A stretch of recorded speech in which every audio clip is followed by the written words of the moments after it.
우리는 지난 시간에 교회는 가정이다 라고 말씀드렸습니다.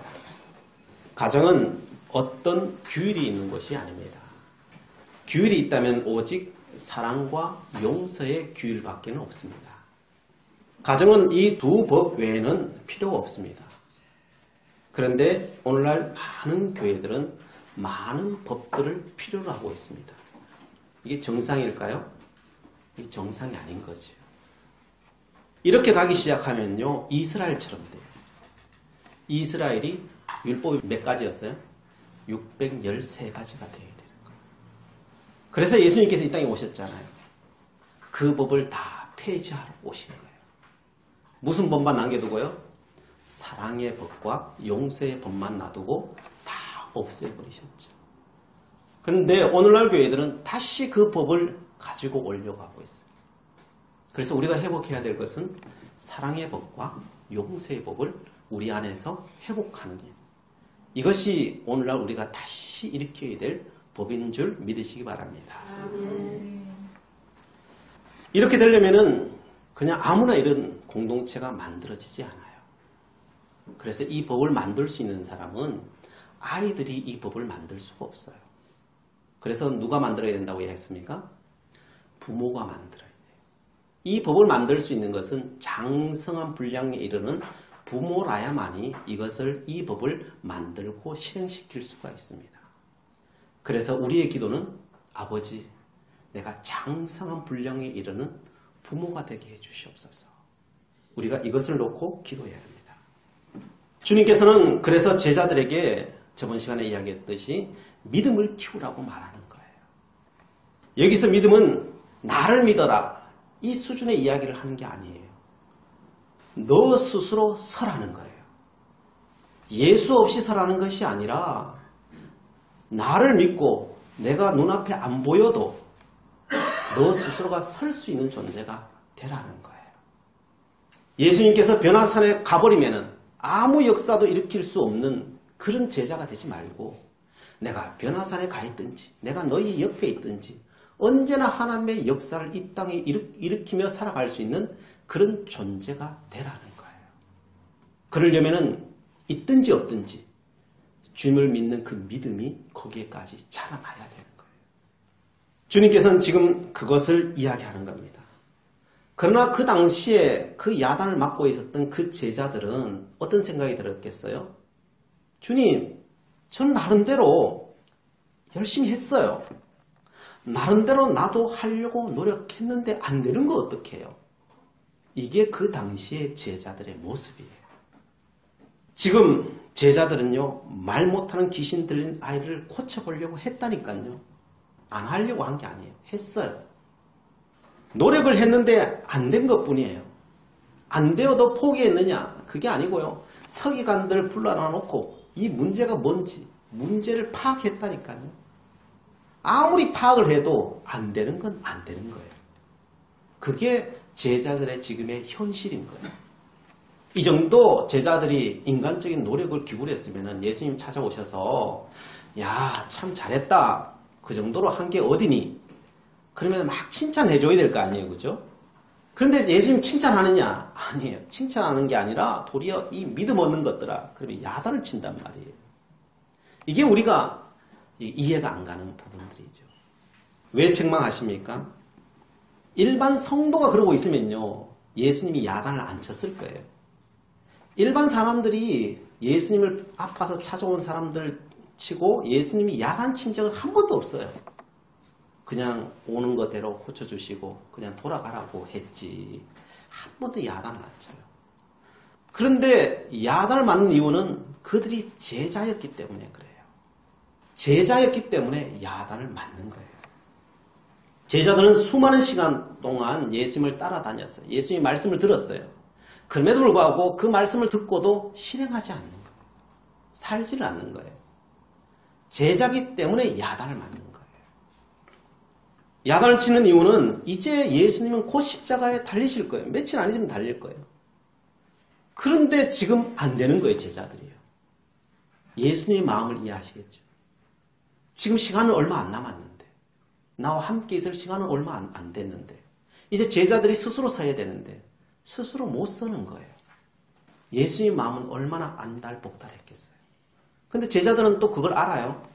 예수님이 자기와 영원토록 함께 있을 것처럼 그렇게 느껴지니까요. 그냥 세워라 내워라 그냥 하고 있는 거예요. 자기 자신을 변화시킬 생각이 별로 없는 거예요. 그러니까 예수님의 생각과 제자들의 생각의 차이가 이렇게 큰 거죠. 그러니까 예수님께서는 너무나도 답답하신 것이죠. 그러자 예수님께서는 한 가지 또 방법을 내십니다. 귀신 들린 이 아이를 치유하시면서 예수님께서는 제자들을 다시 교육하고 계시는 모습이 오늘 본문 말씀이에요. 예수님께서는 이제 제자들에게 더 이상 말을 하지 않아요. 왜냐하면 똑같은 말 반복해봤자 그 잔소리밖에 안 돼요. 그래서 다른 방법으로 예수님께서는 말씀하고 계시는 겁니다. 이제는 자신에게 찾아온 아버지와 대화를 하기 시작하는 거예요. 직접적인 대화보다 간접적인 대화가 더 뛰어날 때가 많아요, 사실. 우리가 바둑을 두시는 분들은 아실 거예요. 바둑을 자기가 두면요, 수가요 몇 가지밖에 안 보여요. 근데 옆에서 훈수 두면요, 수가요 여러 수십 개가 나와요. 그죠? 훨씬 수가 뛰어나요. 왜 그래요? 그냥 옆에서 보기 때문에 그래요. 여유가 있기 때문에 그게 수가 더 많이 보이는 거예요. 예수님과 직접적인 대화를 하면요, 수가 안 보일 수가 있어요. 자기 자신이 안 보일 수가 있어요. 그러나 남들 하는 걸 보면요, 수가 다 보여요. 그래서 예수님께서는 지금 아버지와 제자들하고 대화해봤자 거기서 진전이 안 되기 때문에 아버지와 대화를 하면서 간접적으로 말씀하고 계시는 거죠. 예수님은 지금 아이가 막 경련을 일으켜요. 그리고 막 땅에 엎드려져요. 막 구르기 시작하는 거예요.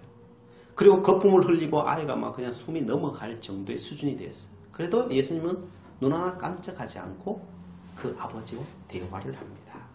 21절이죠. 언제부터 이렇게 되었느냐고 묻습니다. 그러자 아버지께서 말하기를 어릴 때부터, 아기 때부터 그렇게 되었다는 거예요. 왜 이 질문을 하실까요? 예수님께서 이 아이가 아기 때부터 이런 질병이 있었다는 걸 몰랐을까요? 예수님 모르지 않아요. 다 알아요. 언제부터 맨날 몇 시, 몇 초부터 이래 되는지까지도 예수님은 다 알아요. 그런데 왜 이 질문을 할까요? 이 질문을 한 이유가 있어요. 왜냐하면 이 아이를 위해서가 아니라 그 아버지를 위해서 그런 거예요. 여러분, 귀신이라는 것은 그냥 들어오지 않아요. 이유가 있어야 들어와요. 틈을 주어야만 들어와요. 그냥 들어오지 않아요. 근데 지금 아이가 언제부터 이게 아팠다 그래요? 어릴 때부터. 아기 때부터라는 거예요. 아기가 뭔 사고를 잘해서 뭔 죄 지을 것만 생각하는 아기 봤어요? 그러지 않아요. 그러면 이 귀신이 왜 들어왔겠어요? 부모 때문에. 그럼 아이한테는 아무 잘못 없냐? 뭐 그런 건 아니겠죠. 그러나 근본적으로는 그 아버지에게 질문하고 있잖아요. 아버지에게 그것을 묻고 있는 거예요. 그 아버지에게 묻지요. 그렇게 물으니까 그 아버지가 무슨 말을 합니까?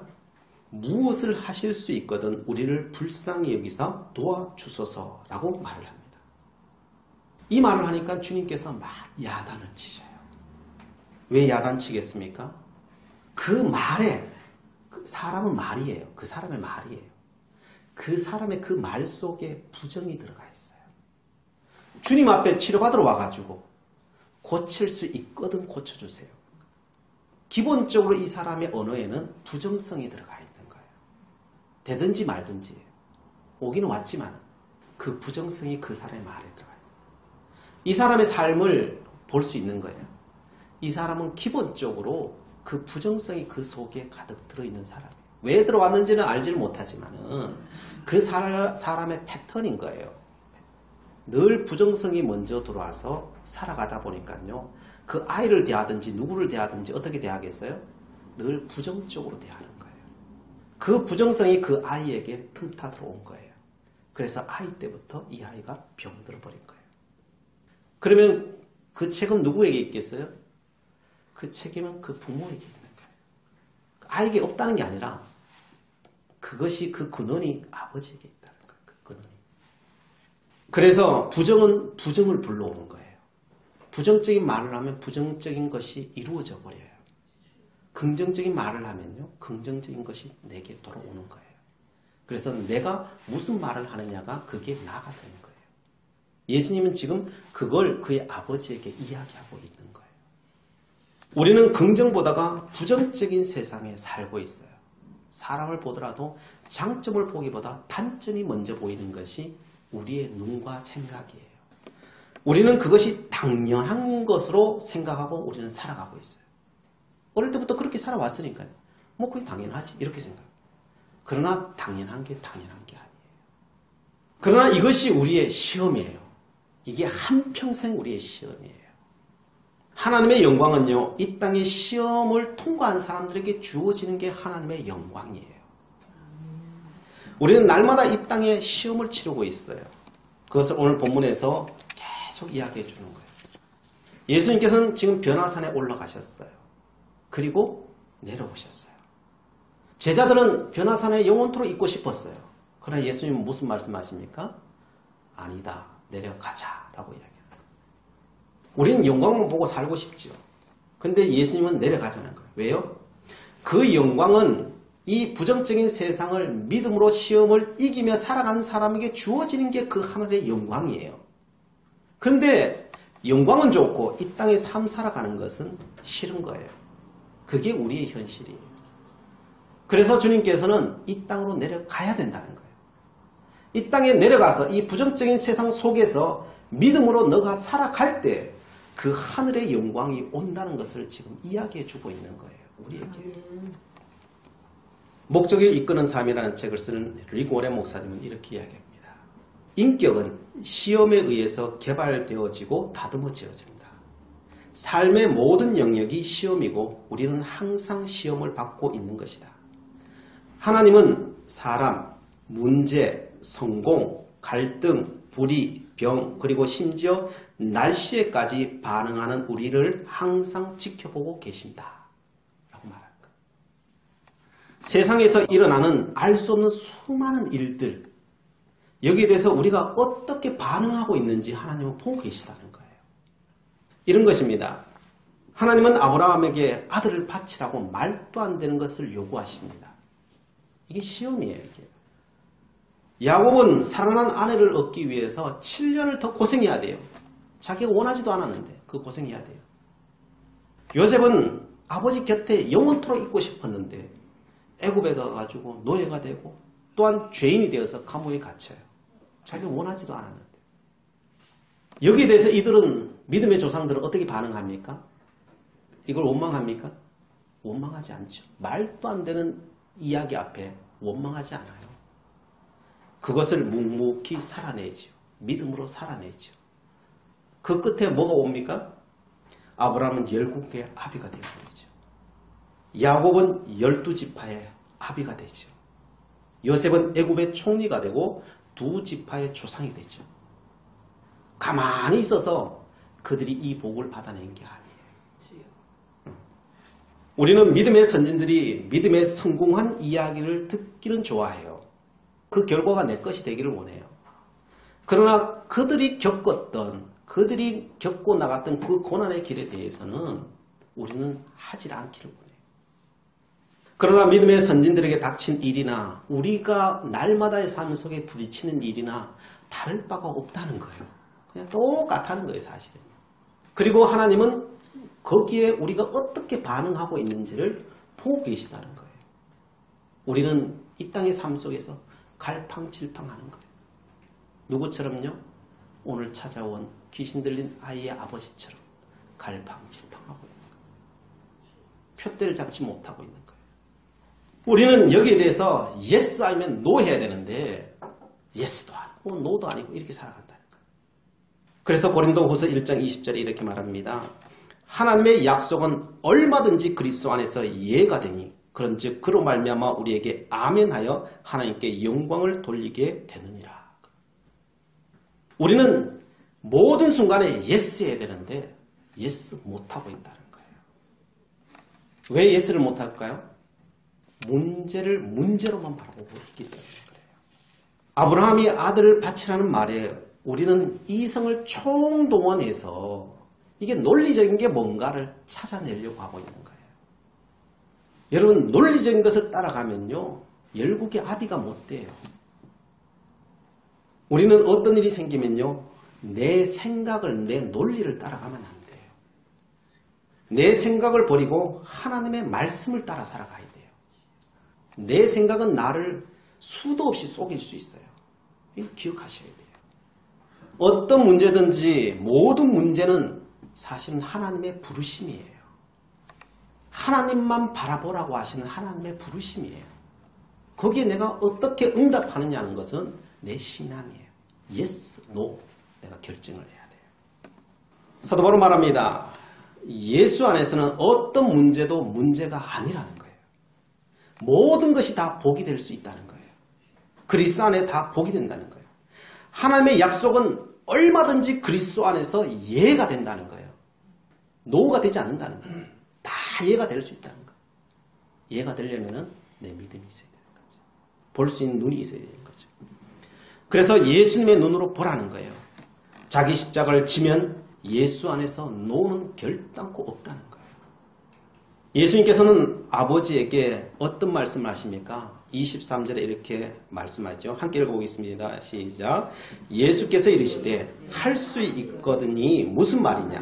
믿는 자에게는 능히 하지 못할 일이 없느니라 하시니. 아멘. 그 아버지에게, 그 제자에게 이야기하는 거예요. 귀신이 떠나가는 거 아무것도 아니라는 거예요. 예수님은 이 귀신 하나 이게 뭐 떠나가냐 마냐 이걸 지금 논하자는 게 아니에요. 예수님은 이 말은 문제 하나 해결하자는 게 아니라 너의 삶을 대하는 태도, 그 시각, 너의 생각 전체를 바꾸라는 이야기예요. 가치관을 바꾸라는 거예요. 너의 인생을 대하는 그 대하는 태도를 바꾸라는 거예요. 인생은 믿음이고 시각의 문제라는 거예요. 결단코 어떤 환경 때문에 문제가 아니라는 거예요. 그래서 C.S. 루이스는 이렇게 말합니다. 영원하지 않은 것은 영원히 무용지물이다. 영원하지 않은 것은 영원히 무용지물이다. 우리가 크게 생각 아무것도 아니에요. 고린도후서 4장 18절에 이렇게 말해요. 우리가 주목하는 것은 보이는 것이 아니요 보이지 않는 것이니 보이는 것은 잠깐이요 보이지 않는 것은 영원함이라. 우리의 모든 문제는 다 보이는 문제예요. 그러나 진짜 문제는 보이지 않는 것의 문제라. 믿음의 문제라는 거예요. 이게 믿음의 문제. 너의 가치관의 문제라는 거예요. 예스나 노 해야 될 문제라는 거예요. 우리는 모든 것에 예스 해야 될 존재라는 거예요. 그것은 우리의 사고의 문제가 아니라는 거예요. 이건 영혼의 문제라는 거예요. 영혼의 문제. 자, 그럼 이 삶을 살면 어떻게 해야 되겠습니까? 본문의 아버지처럼 하면 됩니다. 우리의 본성을 거스려서 믿음의 말을 해야 되는 거예요. 그래서 24절 한번 읽어보겠습니다. 시작. 곧 그 아이의 아버지가 소리를 질러 이르되 내가 믿나이다. 나의 믿음 없는 것을 도와주소서 하더라. 아멘. 두 가지를 해야 돼요. 우리가 이 삶을 살려면요. 두 가지의 삶을 살아야 돼요. 첫 번째는요. 제일 처음 해야 되는 건 내가 믿나이다라고 고백해야 돼요. 이건 다른 말로 yes라고 고백해야 돼요. 내가 어떤 삶이 내게 닥쳐온다 할지라도 나는 yes 하겠습니다. 이게 믿음이에요. 내 눈의 환경이 아무리 내 생각과 맞지 않는다 해도 내 이 머리의 생각과 안 따라가겠습니다. 주님이 말씀하신 것이 진리라는 것을 알고 내가 바꾸겠습니다. 주님의 말씀만 yes라고 내가 생각하겠습니다라는 거예요. 그래서 부정적인 것은요. 내 머릿속에서 그냥 떨쳐버리셔야 되는 거예요. 거부해야 되는 거예요. 사람들이 만나서 이야기하면 대부분 무슨 이야기합니까? 긍정적인 이야기예요? 부정적인 이야기예요? 대부분 부정적인 이야기예요. 거의 90% 이상 부정적인 이야기 할 거예요. 근데 그 부정적인 이야기가 사실이 아닐까요? 다 사실이에요. 사실이 아닌 게 아니에요. 사실이에요. 그러나 뭐는 아닐까요? 진실은 아니에요. 사실이긴 하지만요. 하나님께서 보라는 진실은 아니에요. 그래서 그 자리에 있으려면 어떻게 해야 되냐면요. 못 있겠다면은 그걸 안 받아들이려면 떠나가야 되고 내가 그 자리를 떠나가야 되고 있고 싶으면요. 그걸 진실이 아니라는 것을 사실일 수는 있지만 진실이 아니라고 내가 거부할 수 있어야 돼요. 그리고 사람들 앞에서 그것은 진실이 아닙니다라고 말할 수 있어야 돼요.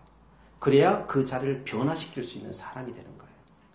그렇지 않고 그 자리에 있으면 나는 거기에 침몰당하고 마는 것입니다. 진실은 무엇입니까? 하나님은 나를 사랑하신다는 거예요. 이게 진실이에요. 하나님은 당신도 사랑하십니다. 하나님은 우리 모두를 사랑하십니다. 라고 하는 것이 성경의 진리예요. 그래서 예수님께서는 나와 너를 위해서 십자가에 달려 돌아가셨다는 것. 이게 진리예요. 이게 진실이에요. 예수님은 의인을 부르러 온 것이 아니라 죄인을 부르러 오셨다는 것이 진실이에요. 진리예요. 세상에 죄인이 없다는 게 진리가 아니에요. 세상은 과거에도 죄인이 가득했고 현재도 가득하고 미래에도 가득할 거예요. 바로 그들을 위해서 예수님께서 이 땅에 오셨다는 거예요. 그들을 위해서 예수님께서 십자가에 달려 돌아가셨다는 거예요. 그게 나에게도 적용되고 너에게도 적용되고 우리 모두에게 적용되는 것, 이게 진리라는 거예요. 이게 십자가 사랑이라는 거예요. 그래서 수많은 복들은 어디 있느냐 하면요. 수많은 복은요. 그 부정 속에 그 뒤에 있어요. 고난의 뒷자리에 복이 다 숨겨져 있는 거예요. 이것을 보지 못하면 우리는 결단코 그 복을 찾아내지 못해요. 믿음으로 부정을 긍정으로 만들지 못하면 우리는 진리의 주인공이 될 수 없다는 거예요. 두 번째로 나의 믿음 없는 것을 도와주소서라고 그 아버지가 고백하는 거예요. 우리는 믿음이 없어 수없이 실패하는 거예요. 다른 것 때문에 실패하는 게 아니에요. 믿음이 없어 실패하는 거예요. 그래서 평상시에 믿음을 달라고 기도해야 되는 거예요. 제가 날마다 기도하는 것이 있다면 그 날마다 기도하는 그 대부분이 뭐냐면요. 하나님 내 믿음 없음을 용서하시고 내 믿음을 키워주시옵소서. 그걸 놓고 기도해요.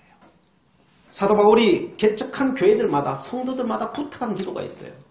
그 부탁한 기도가 에베소서 3장 16절에서 19절 말씀에 있는데 그것은 오늘 본문의 말씀에 대입해서 제가 읽어드리면 이런 거예요. 그의 영광의 풍성함을 따라 변화사랑의 그 영광의 풍성함이 있었다는 것을 너희들 믿어라. 그 풍성함을 따라 기도해라. 그의 성령으로 말미암아 성령 하나님 오늘 또 나를 도와주세요. 내 힘으로 되는 게 아니니까. 그렇게 기도하라는 거예요. 성령 하나님 도와주세요. 너희 속사람을 능력으로 강건하게 하시오며 하나님 내가 믿음으로 이 세상을 볼 수 있는 속사람이 능력으로 가득한 사람이 되게 해 주시옵소서. 이런 기도예요. 그리고 믿음으로 말미암아 그리스도께서 너희 마음에 계시게 하시옵고 믿음으로 말미암아 주님께서 내 안에 계시다는 것 한시도 잊어버리지 않겠습니다. 주님께서 나를 사랑하시고 내 안에 계시다는 것 주님께서 늘 나와 동행하시고 내가 문제가 있든 복이 있든 기쁨이 있든 슬픔이 있든 주님께서 나와 동행하고 계시다는 것 나를 버리지 아니하셨다는 것을 늘 알고 살아가는 거예요. 그리고 뭐하냐? 너희가 사랑 가운데 뿌리가 박히고 터가 굳어져서 능히 모든 성도와 함께 지식에 넘치는 그리스도의 사랑을 알고 믿음은 뭐냐? 그 그리스도의 사랑을 아는 거라는 거예요. 하나님은 결단코 우리를 버리지 않는다는 거예요. 저 사람도 나도 버리지 않는다는 그 사랑을 아는 거예요. 아는 거예요. 그렇게 되기 위해서 어떻게 되어야 되느냐?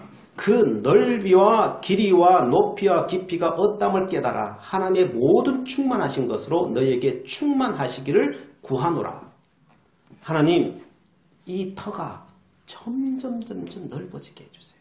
깊어지게 해주세요. 높아지게 해주세요. 길어지게 해주세요. 내가 이 자리에 머물지 않기를 원합니다. 내가 죽을 때까지 커져가기를 원합니다.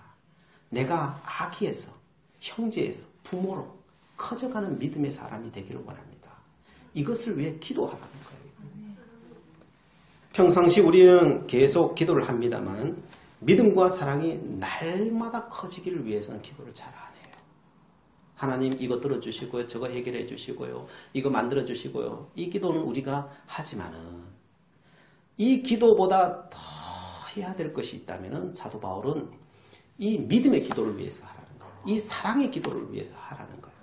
이게 점점점 커지기를 위해 기도하라는 거예요. 그러면요, 이게 커지면요, 다른 것들은 다 따라오게 돼 있어요. 그럴 수밖에 없겠죠. 당연하겠죠. 옛날에 수도원의 고승들이요, 무슨 기도했는지 아시겠습니까? 뭐 이거 주세요, 저거 주세요, 뭐 이 기도했겠어요? 그 기도 안 해요.